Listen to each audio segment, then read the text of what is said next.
Hello guys, I'm Unblessed Data and welcome to another review. This time we have The Walking Dead Season 3 Episode 14. Yes, we've come this far, so far, for Season 3. We're almost done it. Episode 14, 15's next. It's almost done Season 3, so it's got to go out with a big bang. And you know what? This is going to build it up and this is going to bring it to that huge explosion that we're all waiting for. But this episode is titled Prey. Now, overall, I thought it was a pretty good episode. Had its ups, had its downs, but more ups and downs, because obviously this is The Walking Dead, so come on, it's a good show. But before I get into the real meat of this review, just want to let you guys know that it will contain spoilers. So if you do not want to know what happened this episode, please go watch the episode and come back. So let's get on with this review. So we start off right in this episode with a flashback. This is reminding me of Arrow all of a sudden, flashback central. And it's a flashback to Michonne and Andrea. This is before they went to Woodbury, so they're living on their own. And we kind of find out something kind of interesting. Andrea kind of asks Michonne about the pets that she has, the walkers that are on chains with her, and she says, the pets weren't humans to begin with. So we can see there was some kind of abuse there. We don't really know what though, but we can see that Michonne was kind of abused before the actual zombie apocalypse actually happened. How will that play in the show? I'm not sure, and she already killed the pets, so they're not really relevant anymore. But it kind of brings into Michonne's mental stability and where she's at. In the comics, she actually kind of talks to herself too, kind of similar to what Rick did with the phone. So we can see some similarities there. And yeah, so that's kind of what that's bringing up. After that, we see the governor. And this is another scene from the comic books that's kind of playing on. He's setting up chains, and he has a bunch of chains set up so that it would hold a person up.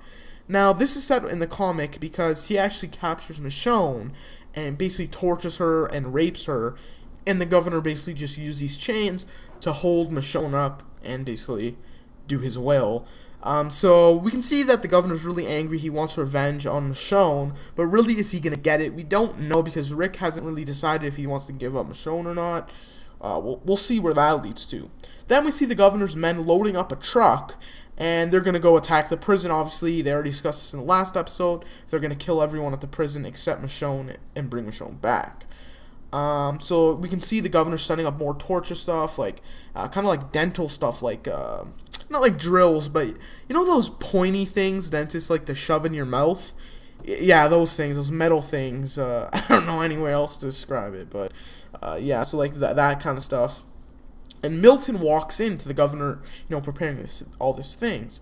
And basically Milton says, how does this help Woodbury? Why are you doing this? And he brings up a good point there. And I think Milton's kind of like the good angel on the governor's shoulder, and himself is the devil. And I think it's really cool to see it contrast between them two. But I'm really starting to like Milton. I'm almost 100% positive he's going to go and join Rick in the end of when this is all done, this giant battle and everything. It'd be kind of interesting, though, because they're saying, there's going to be this huge battle. I think there isn't going to be a battle. You know why? Because The Walking Dead always turns and flips itself on its head and really always surprises you. Maybe there won't be a battle. Maybe the governor will just get killed somehow. Maybe Michonne will kill him. We don't know. So, that might happen. Then Milton tells Andrea that what the governor's doing, his plan to kill everything basically. And he says, why don't you go warn the prison and tell them? And Andrea just says, no, I need to kill him here and now. Now, when she says that, she doesn't fulfill her word throughout the whole episode. Kind of weird. She just kind of says that out of the blue and then never goes back to it. So, I don't know. Then Milton and Andrea, they kind of creep up where the governor's setting up his torture chamber basically, and they're looking through a vent, and Andrea sees how demented he is at this point, and she pulls out a gun and is about to shoot him, but Milton pulls her away and says, no, don't kill him. And it's kind of weird because why would you do this? And he basically says, he wants to stay loyal to Woodbury. Again, he says, I belong here, all this stuff saying like he doesn't want to let go of Woodbury. Even though everything's like corrupt in it, everything's going wrong. There's nothing good left in Woodbury at this point except the people. He still feels like it's his obligation to stay there and kind of be the angel on the governor's shoulder.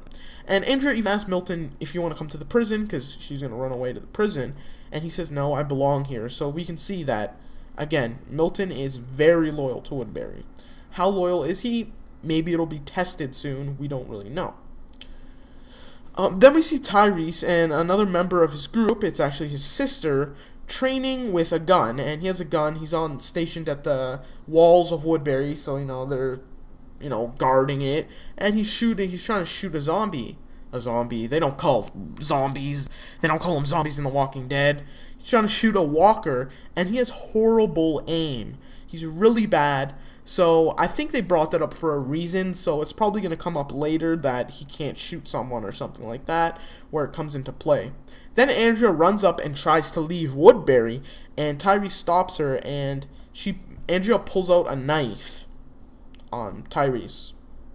Wow, I was just like, okay, Tyrese has a gun, sister has a gun, and you have a knife. How would this end? How do you think this is going to end? I just thought that was really funny for some reason. Like, it's just so stupid. Like, I have a knife. Like, I don't know. It's just really, really stupid. But Andrea tells him how that governor's like a bad person, messed up, sick, demented guy, and she runs away. And Tyrese and Tyrese's sister kind of just let her go. So at this point, Tyrese goes and reports this to the governor, and his group tells her, Andrea left. And Tyrese doesn't tell the governor that she said he was a bad man, though, because the governor basically straight up asks Tyrese, like, okay, why'd she leave? Did she say why she left? And she even said, I'm leaving because the governor's not who he really appears to be. But Tyrese does not disclose this to the governor himself. So we can see that he's having some doubts about the governor himself, and he's kind of trying to pick a side here. So Andrea is running to the prison, and that's kind of ridiculous because it's a big gap. We know there's like a river or lake or something between them because Rick brought that up when they were negotiating. So it's pretty far, and to run there, it's kind of ridiculous. But we'll see where that goes. Then Tyrese's little group with his sister and the other guy and everything. The other guy in Tyrese's group, he's really angry. He wants to stay in Woodbury. He doesn't want to, block his chances of staying. He doesn't want to upset the governor, so he's really going against everything that Tyrese is saying, so we can see where this goes. We then see Andrea running, and a car drives by, so she jumps in the woods, and the car drives by. We don't know who's in the car, but it looks like one of the governor's men, and later we find out that the governor is actually driving it and trying to follow her. We then see Martinez, and he brings Tyrese and his little group to this pit where they catch walkers, and they're gathering these walkers to put in a car and kind of bring to the prison like they did last time and unleash walkers everywhere.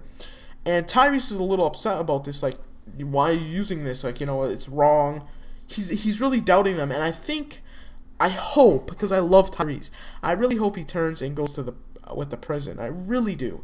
And even Tyrese starts fighting with the other guy in his group because, again, they want to stay loyal, blah, blah, and they bring up a little bit of a fight. And Tyrese has a chance to actually throw him in the pit, but he doesn't. We can see that Tyrese is still a really good guy. He's doing what's right. Then Andrea sees the same truck drive by again, and it's the governor. And the governor with the truck drives straight toward her. And Andrea just runs into an abandoned house. And Andrea's in the abandoned house, like, trying to hide, basically. And the governor walks in, and he's kind of just stating some facts, I guess. He's saying, come back to Woodbury. Your people, your town needs you. Don't leave them behind. And, he's really trying to bribe her. He's still a good guy at this point. And then all of a sudden he snaps, and he basically says, okay, suit yourself. And he starts smashing the windows, causing all this ruckus. And, he just, like, goes insane. And the governor's walking around, like, making, like, horror music noise with this shovel. And he's like, ding, ding, ding, like, not hitting stuff. Like, it turns into a straight horror movie at this point.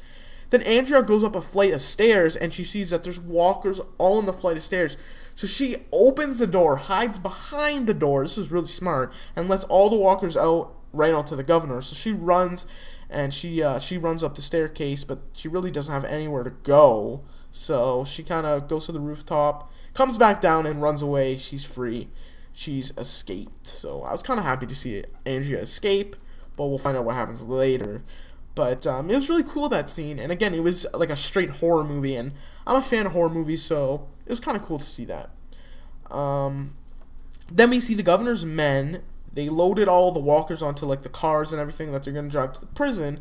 No one's watching it. Someone comes and pours gasoline on every walker there and lights them on fire. We don't know who it is at this point, but we can assume it could be a couple different people.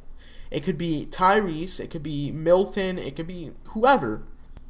Now, it would be Tyrese because he doesn't agree with it. That's his reason to do that. But we find later that it was not Tyrese. He has no clue about anything that happened there. So we can rule Tyrese out.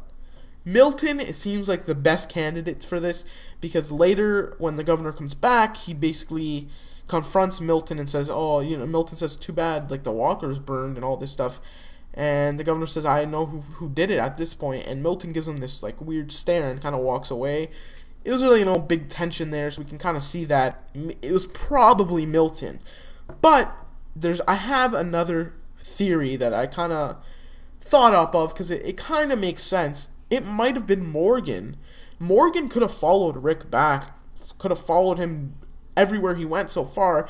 He could have seen Woodbury, and maybe he's helping Rick. Maybe he'll save them in the end, at the end of this big battle. Maybe he's going to be the deciding factor. Morgan really could. We don't know. And that's what I love about the show, but that's a really good possibility, and it'd be really cool. At this point, Andrea reaches the prison, and she looks all happy. She reaches there. Then the governor just comes out of nowhere, tackles her to the floor, and we see Rick, and he catches a glimpse of this, just like a really thing out of the corner of his eye, so he doesn't realize who it is. And he looks with his scope, doesn't see anything, so he kind of just, whatever. And that's kind of funny, because in a previous episode, we seen that happen before, where Rick's kind of catches a glimpse of something, and before I thought it was Lori, his messed up head, but maybe it was that. So maybe these episodes kind of aren't linear, they're kind of overlapping. That could be a possibility too. Then the governor's men find the burning walkers. It looks disgusting, and they were still alive, so they're kind of charcoaly, it was disgusting, but really cool. And so then we can kind of find out that maybe Tyrese's sister burned the walkers. That's another possibility. We don't know. Then the governor returns to Woodbury, and he says, I didn't find Andrea. I couldn't find her. Maybe I'll search tomorrow. But we know he did. So again, he's lying to everyone. And the governor tells Tyrese's sister that the pit walkers were just to scare Rick as a bluff. So, he's kind of covering his tracks up again, not trying to seem like a bad guy. He's the governor. That's what he does. So, again, that's what that was about. And Tyrese kind of states that he wants to stay with the governor, in front of the governor. So we don't know if it's true or not. But for now, Tyrese is going to stay with the governor. And then the scene where Milton and the governor have a little confrontation about, were you the one that burnt the walkers, basically. And before even, the governor's having some tension with Milton, because Milton told Andrea about what the governor was going to do and everything. The governor got really angry at him, pinned him up at that point. And basically, right at the end of the episode, music comes on. I don't know what the theme is with this music, but music comes on at the end of apparently a bunch of episodes of The Walking Dead now. I don't know. And we see the governor, he tied up Andrea in the torture chamber stuff. She's all bloody, and we really don't know what's going to happen next episode. Is he going to torture her? Or I don't know. It could be the situation where it's kind of a switcheroo again, where they switched Michonne with Andrea. So is the governor gonna torture and rape Andrea at this point instead of Michonne? We don't know. So next episode's gonna be pretty cool. There's only a couple episodes left of season 3 until this big battle, so we'll see where that leads to. So thanks for watching, guys. Don't forget to rate, comment, and subscribe. You can go back to my channel for a bunch of reviews. All of season 3 I have reviewed. I have Arrow reviewed too, season 1 of Arrow. Love that show also. I recommend it. You can follow me on Twitter at unblesseddata. I also have a podcast if you want to listen to the podcast. It's called The Lost Bros Podcast. You can find it on iTunes, Podomatic. We just talk about nerdy, geeky stuff. So if you're into that stuff, go ahead and you can go download that and listen to it. And yeah, so thanks guys for watching, and stay tuned for more. See ya.